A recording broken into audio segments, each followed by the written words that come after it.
और अहम खबर, जहां खाड़ी देशों में हजारों भारतीय मजदूर फंसे हैं। 200 से अधिक झुंझुनू के मजदूर भी इसमें शामिल हैं। बता दें कि सऊदी अरब की शाद कंपनी में ये लोग काम करते थे, लेकिन 6 महीने से इन्हें परेशान किया जा रहा है और अब करीब डेढ़ महीने से कंपनी के आगे ये लोग धरने पर बैठे हैं, लेकिन इनकी सुध लेने वाला कोई नहीं। इस पूरे मसले में पाकिस्तानी और बांग्लादेशी मजदूर भी ऐसे हैं जो प्रभावित हो रहे हैं, लेकिन अब इन लोगों के परिजन जो हैं वो परेशान हो रहे हैं। और परिवार वालों के सामने पीड़ा ये है कि उन्हें ये नहीं पता कि आखिर गुहार कहाँ करनी है, मदद किससे मांगी जाए और कहाँ जाकर बात की जाए। विदेश में भारतीय मजदूर फंसे हैं और करीब 6 महीने से परेशान हैं, लेकिन 1.5 महीने से इस कंपनी के आगे धरने पर बैठे हैं, लेकिन इनकी सुध लेने वाला कोई नहीं। इधर यहाँ इनके परिजन परेशान हैं। 6 महीने से उनको सैलरी नहीं मिल रही है, मेडिकल सेवाएं, खाने पीने और पानी सब के लाले वहाँ पर पड़ रहे हैं और घर में भी स्थिति एकदम ख़राब है। घर की स्थिति एकदम ख़राब है और अब उनको जल्दी से जल्दी उनका 6 महीने की सैलरी और उनका 24 साल का बेनिफिट है, वो भारतीय सरकार जल्दी से जल्दी कोशिश करके उनको वतन वापसी लाया जाए। सिक्किम में शहीद हो गया। शहीद सुभाष का पार्थिव देह आज सुबह सीकर की दादिया पहुंचा। 5 जाट रेजिमेंट के शहीद सुभाष का पूरे राजकीय सम्मान के साथ उनके पैतृक गांव कूदन में अंतिम संस्कार किया जाएगा। सुभाष पश्चिम बंगाल के कूच बिहार में तैनात थे और 29 अप्रैल से सिक्किम में युद्धाभ्यास पर गए थे। 14,000 फीट की ऊंचाई पर युद्धाभ्यास के दौरान 25 मई को सुभाष की हालत बिगड़ गई और उपचार के दौरान सुभाष ने दम तोड़ दिया।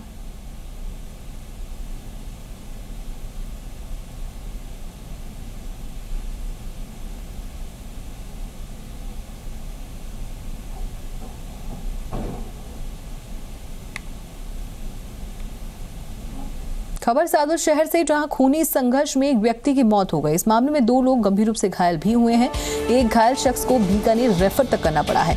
बता दें, पुलिस ने 8 लोगों के खिलाफ मामला दर्ज कर लिया है। शुक्रवार रात को जमीन को लेकर ये विवाद हुआ और विवाद इतना बढ़ा कि खूनी संघर्ष में तब्दील हो गया। इस खूनी संघर्ष में एक व्यक्ति की मौत हुई है और 2 लोग गंभीर रूप से घायल बताए जा रहे हैं।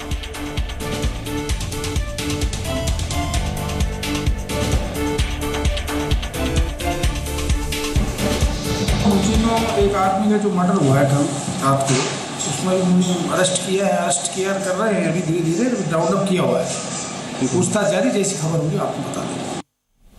जल संकट गहराता जा रहा है और जोधपुर में भी पानी को लेकर एक जोरदार हंगामा चल रहा है। यहाँ शिकारगढ़ इलाके में प्रदर्शन किया जा रहा है। सैकड़ों लोग पानी को लेकर प्रदर्शन कर रहे हैं।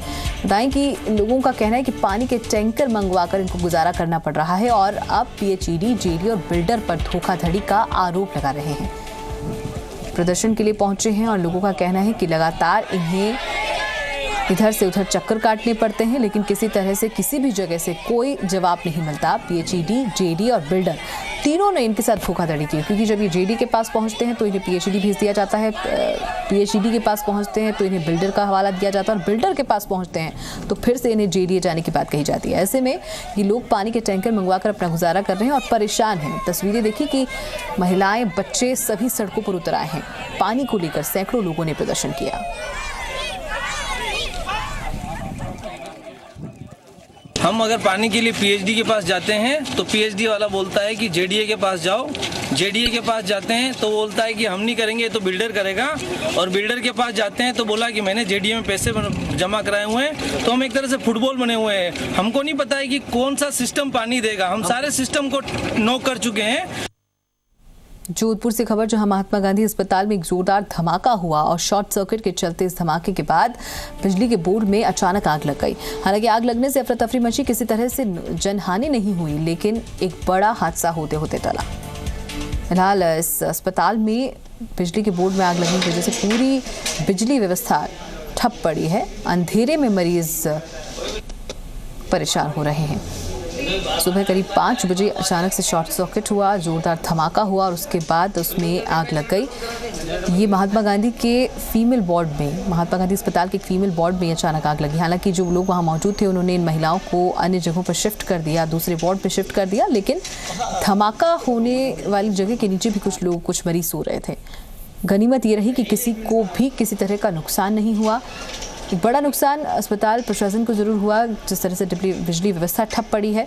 तकनीकी नुकसान हो सकता है, लेकिन किसी तरह का जनहानि यहाँ नहीं पेश आई।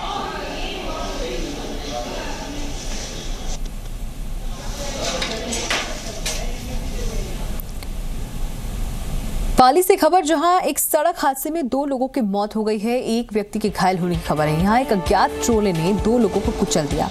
ये लोग हाईवे पर गाड़ी का टायर बदल रहे थे और इस वक्त ये हादसा पेश आया। लेकिन ये भी आपको बता दें कि NH 162 सोजत सरहद में सरदारपुरा में ये हादसा हुआ, और जब ये हादसा हुआ उसके बाद भी उस शव को किसी ने नहीं उठाया। तो 10 मिनट बाद जब एक और गाड़ी वहां से निकली तो उस शव को कुचल दिया गया। तस्वीरें देखिए, ये बहुत जोरदार भिड़ंत थी और ये लोग गाड़ी का टायर बदल रहे थे। उस वक्त अचानक ट्रोले की टक्कर से इन लोगों की मौत हो गई। फरार ट्रोला चालक की तलाश में पुलिस जुटी है।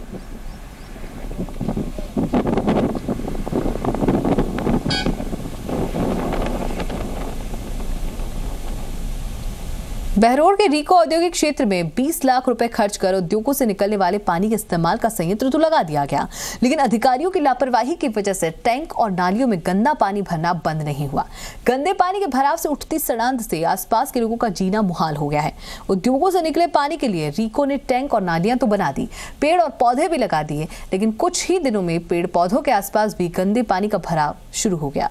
अब रीको के अधिकारी स्थानीय लोगों की शिकायतों पर ध्यान नहीं दे पा रहे।